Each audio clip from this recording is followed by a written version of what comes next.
नमस्कार, मी सुहास. सकाळ माध्यम समूह, साम टीव्ही न्यूज आणि गरजे मराठी यांच्या संयुक्त विद्यमानं ग्लोबल महाराष्ट्र या कार्यक्रमामध्ये आपलं सगळ्यांचं अगदी मनापासून स्वागत करतो. आजच्या देखील या ग्लोबल महाराष्ट्राच्या कार्यक्रमामध्ये आपले पाहुणे आहेत. आपल्या पाहुण्यांचं नाव आहे प्रवीण पाटीलजी. प्रवीण पाटील सर, तुमचं अगदी मनापासून मी साम टी व्हीमध्ये स्वागत करतो. नमस्कार. आपल्या गप्पांना आपल्याला सुरुवात करायचीच आहे, पण तत्पूर्वी प्रवीण पाटीलजी यांचा मी एक थोडक्यामध्ये परिचय तुम्हाला करून देतो.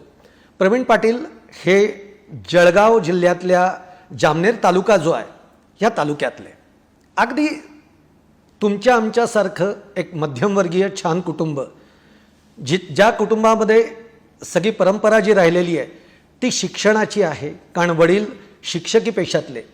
त्याचप्रमाणे घरातलं वातावरण धार्मिक, पण धार्मिक वातावरण असलं तरी एक शिस्तीचं वातावरण. आणि अशा सगळ्या छान वातावरणामध्ये प्रवीण पाटील हे तिकडे राहिले, मोठे झाले.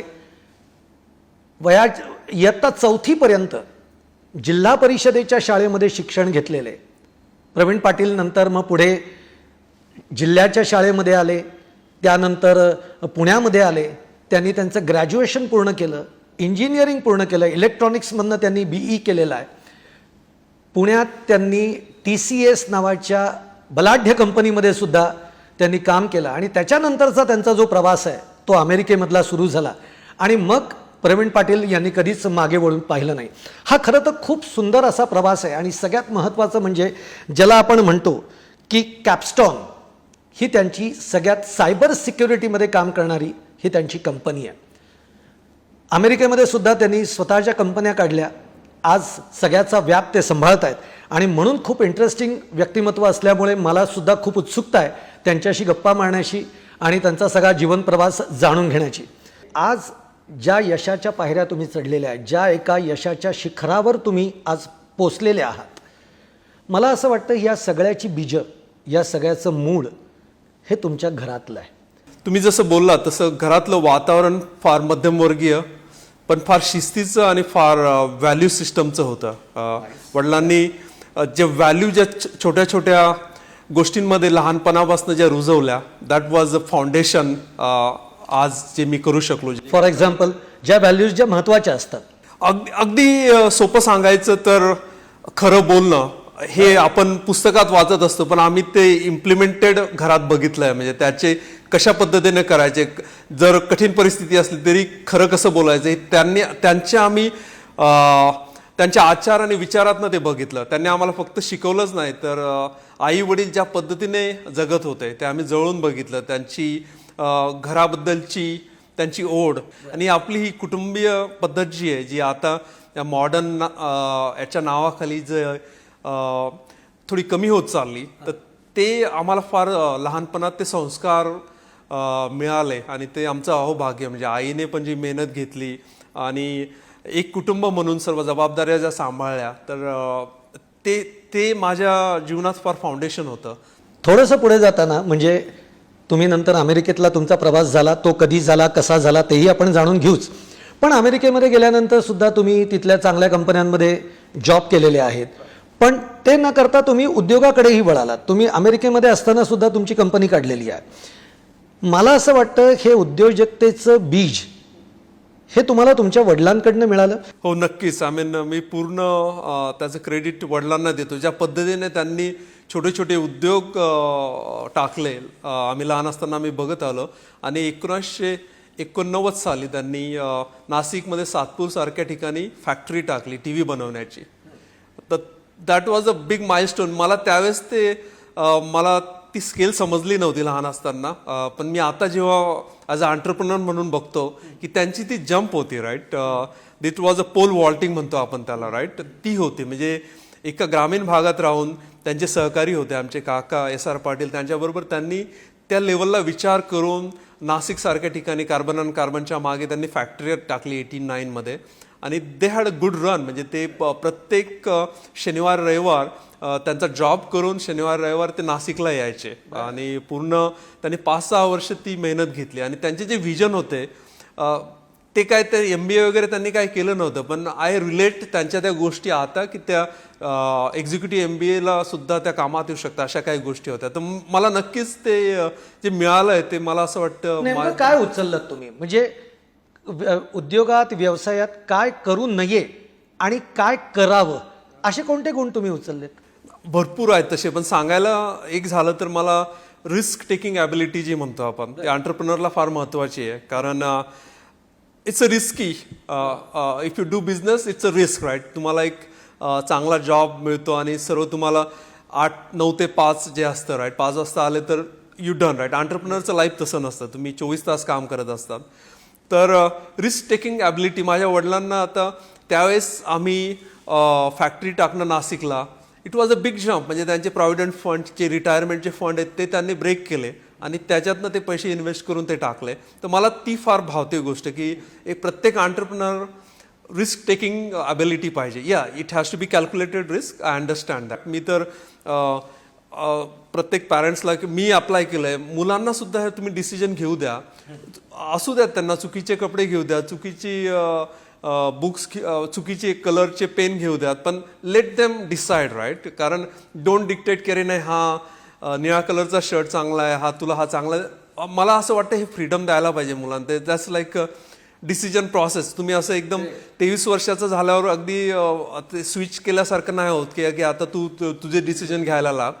तर तसं मला घरामध्ये ते वातावरण मिळालं की तू तुझे डिसिजन घेत चाल आणि जे पण असतील डिसिजन, तुझे डिसिजन प्रत्येक वेळेस बरोबर होईल असं नाही. तर जेव्हा तुमचा डिसिजन बरोबर जात नाही त्यावेळेस तुमची फॅमिली तुम्हाला सपोर्ट करते. That's a ecosystem. I think प्रत्येक फॅमिलीने, प्रत्येक घरात हे जोपासलं गेलं पाहिजे. कारण सपोर्ट आणि हे छोटे छोटे काय होणार आहेत, शर्ट चुकीच्या कलरचा घेतला तर कितीच असं नुकसान होणार आहे, पण ती जी प्रोसेस आपण डेव्हलप करतो, त्यातला जो आनंद आहे हे मी निवडलं तर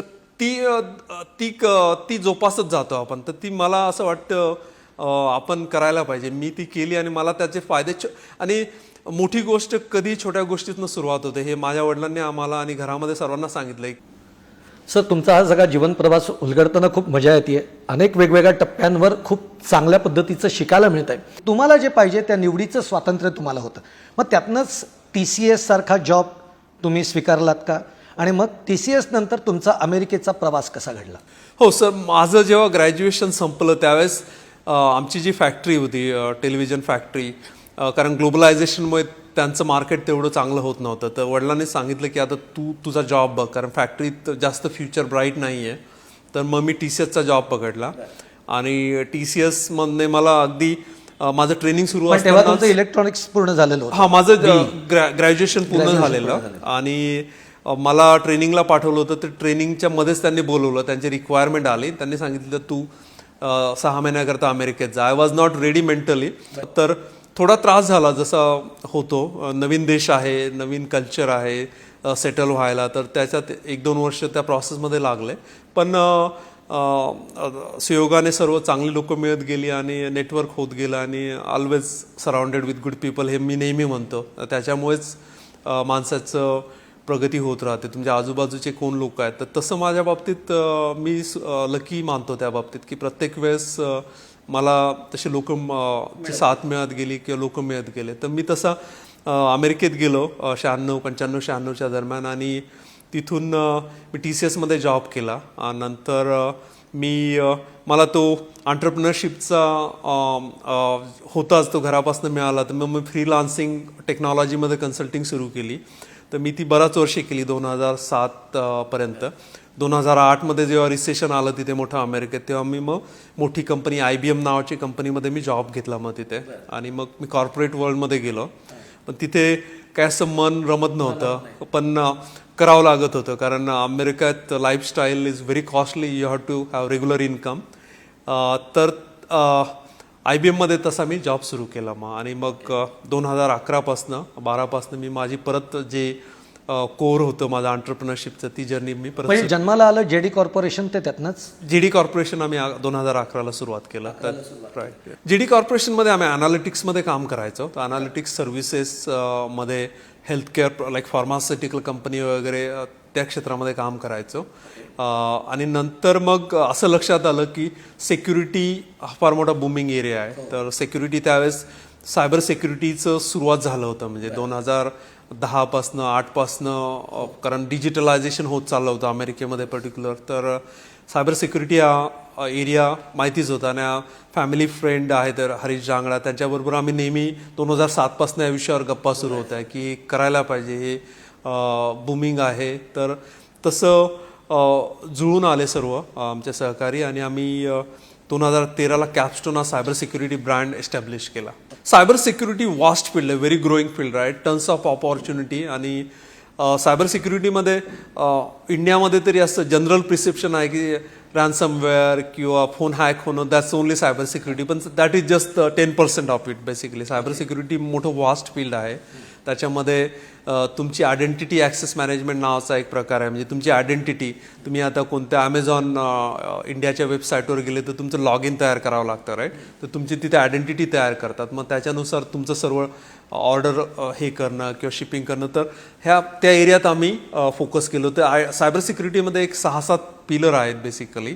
तर त्या आम्ही एक पिलर पकडला आणि त्याच्यात मग डीप त्याच्यामध्ये एक्सपर्टीज डेव्हलप केली. आणि तो पिलर कोणता? आयडेंटिटी ॲक्सेस मॅनेजमेंट, म्हणजे तुमची आयडेंटिटी कशी सिक्युअर ठेवायची आणि त्याची कंप्लायन्स असतात तिथे US मध्ये, त्याचे कंप्लायन्स कसे फॉलो करायचे, त्याची रिपोर्टिंग आणि त्या गोष्टी ॲनालिटिक्समध्ये आम्ही थोडे प्रॉडक्ट डेव्हलप केले त्या एरियामध्ये. आणि that was a booming area. आणि आणखी पण इट्स अ ग्रोथ एरियाच आहे तो. IC कन्सल्ट म्हणून जी एक कंपनी आहे की जी जगातल्या 3 मोठ्या कंपन्यांमध्ये गणली जाते, ही कंपनी आज कॅपस्टोन टेक ओव्हर करती आहे, अशी एक तुमची आता प्रोसेसही चालू आहे.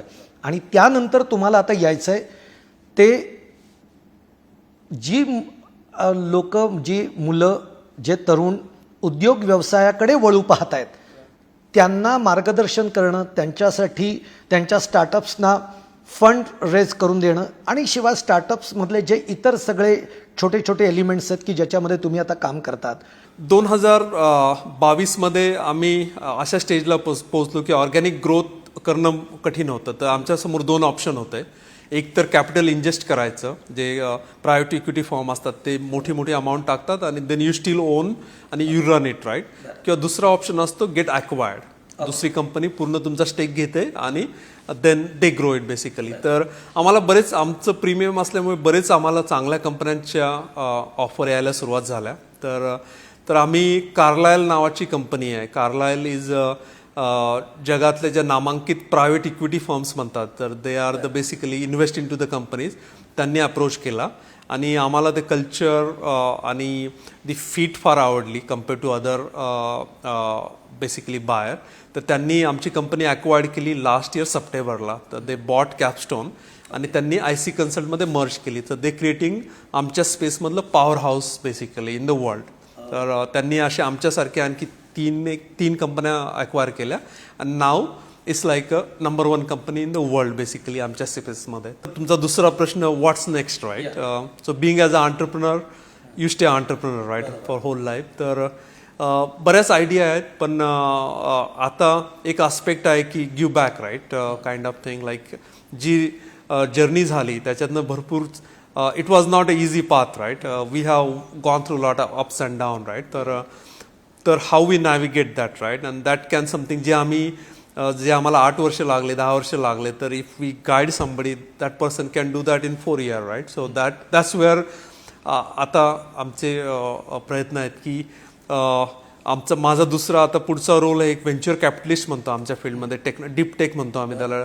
तर व्हेंचर कॅपिटलिस्ट बेसिकली ज्या स्टार्टअप अर्ली स्टेज कंपनी असतात त्यांच्यात इन्व्हेस्ट करतात, इन्व्हेस्टमेंट म्हणून, आणि त्यांना मग मेंटर गाईड करायचं आणि take them to the next level basically त्यांच्या जर्नीमध्ये. तर आय लाईक दॅट. फक्त इन्व्हेस्टमेंट नाही, तर मला तो दुसरा अँगल पण फार प्रभावित करतो की त्यांच्या एंटरप्रेन्योर बरोबर टाइम स्पेंड करायचा, त्यांना मेंटर करायचं, त्यांना गाईड करायचं. तर because you start learning lot of from their journeys too, right. तर त्या गोष्टींमध्ये मी आता इन्व्हॉल्व झालो आहे. एक सिंगापूर आणि पुण्याचं एक फंड आहे, त्याच्यात मी इन्व्हेस्ट केले आणि I am become a venture partner now. तर माझा रोल आता मी स्टार्टअप कंपन्यांना भेटणं, त्यांचे अंडरस्टँड करणं, त्यांचे problem if they are fit for our fund त्यांच्यात इन्व्हेस्ट करणं आणि मग त्यांच्या जर्नीत सहभागी होणं. तर तसा माझा venture partner, startup mentor, startup advisor सारखा माझं पॅशन आहे, विच आय रिअली एन्जॉय. आणि second, I can add the value there, कारण माझ्याकडे ते क्रेडेन्शियल्स आहेत. त्याच्यामुळे माझा हा प्रवास आता त्या बाजूने सुरू झालेला आहे. इंडियामधल्या कंपन्या ज्या मॅच्युअर्ड कंपन्या आहेत त्यांना US मध्ये स्केल करायचं असलं तर how to like can we invest with them or can we guide and mentor them, right. तर त्या संदर्भात पण टाईबरोबर मी कनेक्टेड आहे. आमचं गर्जे मराठीचा फार मोठा कोहोर्ट आहे. तर गर्जे मराठीच्या माध्यमातून पण आम्ही एंटरप्रेन्योर्सला ॲडवाईज आणि कोचिंगचे प्रोग्राम करतो. आम्ही गर्जे मराठीचा ह्या महिन्यामध्ये सिलिकॉन व्हॅलीमध्ये मोठा प्रोग्राम केला. 500 लोक तिथे आलेले. तर ते एक्सचेंज पण आम्हाला करायचं आहे मराठी लोकांचं, कारण एवढे आपले क्वालिफाईड लोक आहेत, मराठी असू देत किंवा इंडियन असू देत, त्यांना एकत्र आणून एंटरप्रेन्योर्सचे कसं कोलॅबरेशन करता येईल, राईट. तर ते प्रयत्न आणि इंडियाची ecosystem, we are very bullish की ज्या पद्धतीने इंडियाची ग्रोथ होत आहे, तर we owe also to give back some and we want to be part of the ecosystem. अशा दोन्ही गोष्टींचा प्रयत्न चालला आहे. प्रवीणजी, आता तुम्ही गरजेचा उल्लेख केलात. गरजेमध्ये तुमचा रोल नेमका काय आहे? कारण गरजे मराठी खूप मोठ्या प्रमाणावर सध्या काम करत आहे, त्याच्यामध्ये तुम्ही नेमकं काय कॉन्ट्रीब्यूट करताय? गरजे मराठीमध्ये मी सायबर सिक्युरिटी ह्या विषयाचं एक फोरम आमचं करायचं प्लॅन चालला आहे. आनंद गणू सरांचं गायडन्स आहे त्याच्यात. ललित शिंदे म्हणून आहेत बोस्टनचे, त्यांच्याबरोबर एक सायबर सिक्युरिटी करता गरजे मराठीत एक आम्ही फोरम करणार आहे. त्याच्यात सायबर सिक्युरिटी रिलेटेड ॲक्टिव्हिटी आम्हाला करायच्या असा आमचा मानस आहे आणि त्याच्यावर आमचं काम चाललं आहे. हे सगळं होत असताना साधारणतः शहरांमध्ये याचं प्रमाण जास्त आहे. म्हणजे तुम्ही शहरांमधली जर का आपण स्थिती बघितली तर या सगळ्या गोष्टी त्या मुलांपर्यंत पोचत आहेत. पण खरं जर बघितलं तर महाराष्ट्रामध्ये आपण गावांकडे जर का लक्ष दिलं तर गावांकडे आज त्या मुलांकडे टॅलेंट आहे, त्यांना काहीतरी करण्याची ईर्ष्या आहे, जिद्द आहे, पण त्यांच्यापर्यंत काही गोष्टी कधी पोचत नाही. म्हणजे आता तुमच्यासारखी मंडळी जी काही काम करता आहेत तर ते त्यांच्यापर्यंत पोचण्यासाठी काही तुमच्याकडे प्रोग्राम्स आहेत का? तुम्ही जे बोललात ते अगदी बरं आहे. मुंबई पुण्याच्या मुलांना ॲडव्हान्टेज आहे, इकोसिस्टम आहे आणि they get that scale basically, right. इथे राहिल्यामुळे तो मोठा ॲडव्हान्टेज मिळतं. पण जे छोट्या सिटीज आहेत त्या मुलांना पण ऑप्शन्स अवेलेबल आहेत आता, कारण त्याचे इन्क्युबेशन सेंटर्स आता नाशिकसारख्या ठिकाणी, जळगावसारख्या ठिकाणी इन्क्युबेशन सेंटर्स आहेत. आम्ही गर्जे मराठीचंच एक उदाहरण देऊ इच्छितो की आम्ही गर्जे मराठीचे आम्ही एक कोहोर्ट केला रिसेंटली. तर 50 मुलं आम्ही जवळपास अगदी छोट्या अहमदनगरसारख्या ठिकाणून, जळगावसारख्या ठिकाणून आम्ही ते मुलं आणले आणि पुण्यात ते इथे त्यांना 6 महिन्याचं एक्सटेन्सिव्ह कोचिंग आणि ट्रेनिंग केलं आणि नाव ऑल एंटरप्रेन्योर्स विथ आम्ही त्यांना ऑब्झर्व करायचं ट्राय करतोय. तर दॅट लिफ्ट द स्मॉल टाउनच्या मुलांना पण they have to scale it, की ऑप्शन्स आहेत available, there are people who can help you, right. आळंदीचं नाव काढलं की तुम्ही एकदम ज्याला म्हणतो आपण की जणू ते आपलं श्रद्धास्थान आहे अशा पद्धतीचा एक भाव तुमच्या चेहऱ्यावर उमटतो. आणि त्याचप्रमाणे पंढरपूरचा तो विठ्ठल, की जो म्हणजे मला असं कायम वाटतं की विठ्ठल हा असा देव आहे, आपण सगळ्या ठिकाणी दर्शनाला जातो देवाच्या, पण पंढरपूरला आपण विठ्ठलाला भेटायला जातो. एकमेव देव असा असावा की जो आपल्याला भेटतो, बाकी आपण सगळ्या ठिकाणी जाऊन दर्शन. ही 2 नावं काढली की तुम्ही जास्त त्या पद्धतीने हे होता. ही श्रद्धास्थानं का एकदम तुमच्या मनावर प्रभाव टाकून गेली आहेत? घरात तर स्पिरिच्युअलिटी हे माझ्या वडिलांकडनं मी एवढं शिकलो आहे, कारण त्यांनी एवढं त्या विषयावर त्यांचे अभ्यास आणि त्यांचे बोलणं, त्यांचे मित्र, त्याच्यामुळे स्पिरिच्युअलिटी हे तर ते मॅग्नेटसारखं आकर्षण होत होतं मला अगदीच बऱ्याच काळापासनं. तर आम्ही अमेरिकेत राहत होतो. अमेरिकेत बेसिकली खंत ह्या गोष्टीची होती की तिथे मंदिरं भरपूर आहेत अमेरिकेमध्ये, पण आपले विठ्ठल रुक्मिणीचं म्हणा किंवा अंबाबाई, दत्तगुरू अशी मंदिरं नाही आहेत तिथे. त्याची थोडी खंत होती की आपल्याला नाही आहे, आम्ही तिथे आता एवढं राहतो. तर आणि मग मंदिर करायचं तर मग विठ्ठलाचंच का, तर म्हणजे तुम्ही अमेरिकेत विठ्ठलाचं मंदिर बनवलं? हो, आम्ही अमेरिकेत 21 मेला विठ्ठल मंदिराची स्थापना केली. आणि हे म्हणजे आम्ही तर आपण जे मराठीत म्हणतो आम्ही फक्त करवतोय, आम्हाला ज्या पद्धतीने झालं, आम्ही 3 एंटरप्रेन्योर्स एकत्र आलो एक प्लॅटफॉर्म असा पाहिजे होता तिथे जिथे स्पिरिच्युअलिटी, तुमचं नेटवर्किंग, एज्युकेशन म्हणा, बिझनेस म्हणा, एका ठिकाणी येण्याकरता एक असं प्लॅटफॉर्म बनवायचं, तर मंदिर बनवायचं. आणि मग विठ्ठल मंदिराचा आम्ही डिसिजन घेतला आणि विठ्ठल मंदिर आम्ही स्थापन केलं. आणि आम्हाला त्याच्यात आपले जे मराठीत आपण 4 पुरुषार्थ म्हणतो, त्या 4 पुरुषार्थावर आमचं मंदिराचं फाउंडेशन आहे. त्या सर्व गोष्टी आपल्याला करता आल्या पाहिजे त्याच्यामध्ये. आणि हे आपल्या संतांचं जे मोठं ज्ञान आहे, ज्ञानेश्वर महाराज, तुकाराम महाराज, आपले साईबाबा, गजानन महाराज यांची शिकवण आमच्या तिथल्या अमेरिकेच्या लोकांपर्यंत कशी न्यायची किंवा आमच्या पुढच्या पिढीपर्यंत कशी न्यायची, हा त्याच्या मागे एक उद्देश होता. तर आम्ही ते मंदिर सुरू केलं. अगदी प्रोसेसप्रमाणे आम्ही पंढरपूरवरनं मूर्ती, शालिग्राम दगडाच्या मूर्ती घेतल्या, प्राणप्रतिष्ठा केली. आम्ही बरेच कार्यक्रम पण सुरुवात केली. आम्ही पहिल्या वर्षी वारी केली, अमेरिकेमध्ये आम्ही वारी केली, अमेरिकेत वारी केली, अमेरिकेत वारी केली, महाराष्ट्रात वारी केली. महाराष्ट्रात कधी नाही केली. माझं भाग्य नाही मिळालं ते खरं, पण ते मला अमेरिकेत करता आली. तर आम्ही तिथे वारी केली. तर आम्ही तिथे एक संतांच्या दिंड्या तयार केल्या, गजानन महाराज, तुकाराम महाराज, ज्ञानेश्वर महाराज. आणि आम्ही जवळपास 350 लोक त्या 18 दिवसामध्ये 17,000 माइल्स वॉक आणि रन केलं. आम्ही ट्रॅक केलं ते सर्व प्रत्येक माइल्स. तर it was a spiritual, we were also overwhelm. आम्ही रिंगण सोहळा केला तिथे, वारीचा ज्यामध्ये असतो तसा आम्ही रिंगण सोहळा केला. आणि आम्हाला वाटलं एक 40-50 लोक येतील, तर आम्ही बॅकयार्डमध्ये करू घराच्या मागच्या पटांगणात. पण आम्ही जेव्हा रजिस्ट्रेशन केलं तेव्हा 100 लोक पहिल्या दुसऱ्या दिवशी झाले. ते दररोज 100-100 वाढत होते. तर आम्हाला 600 लोक त्या रिंगण सोहळ्याला आले. तर आम्हाला ते रजिस्ट्रेशन थांबावं लागलं, कारण आम्हाला मोठा पार्क घेतला आणि त्याच्यात आम्ही रिंगण सोहळा केला. त्या रिस्पॉन्स फार चांगला येतो आहे आणि त्याच्यातनं बरीच प्रेरणा मिळत आहेत. आणि तेच आम्हाला आम्ही आता एक 10 एकरची एक लँडचं आम्ही प्रपोजल टाकलं आहे. तर तिथे जर आम्हाला ती मिळाली तर एक 20,000 स्क्वेअर फूटमध्ये आम्हाला ते मंदिर बनवायचं आहे. ग्लोबल महाराष्ट्राच्या या कार्यक्रमामध्ये प्रवीण पाटील यांच्याशी बोलताना खूप मजा आली, खूप काही घेता आलं, शिकता आलं. प्रवीण पाटीलजी, पुन्हा एकदा मी तुम्हाला धन्यवाद म्हणतो. नमस्कार. आणि या कार्यक्रमामध्ये आपण इथेच थांबतोय. पुढच्या आपल्या भागामध्ये नवीन पाहुण्यासह आपण पुन्हा भेटूयात. तोपर्यंत पाहत राहा साम टीव्ही.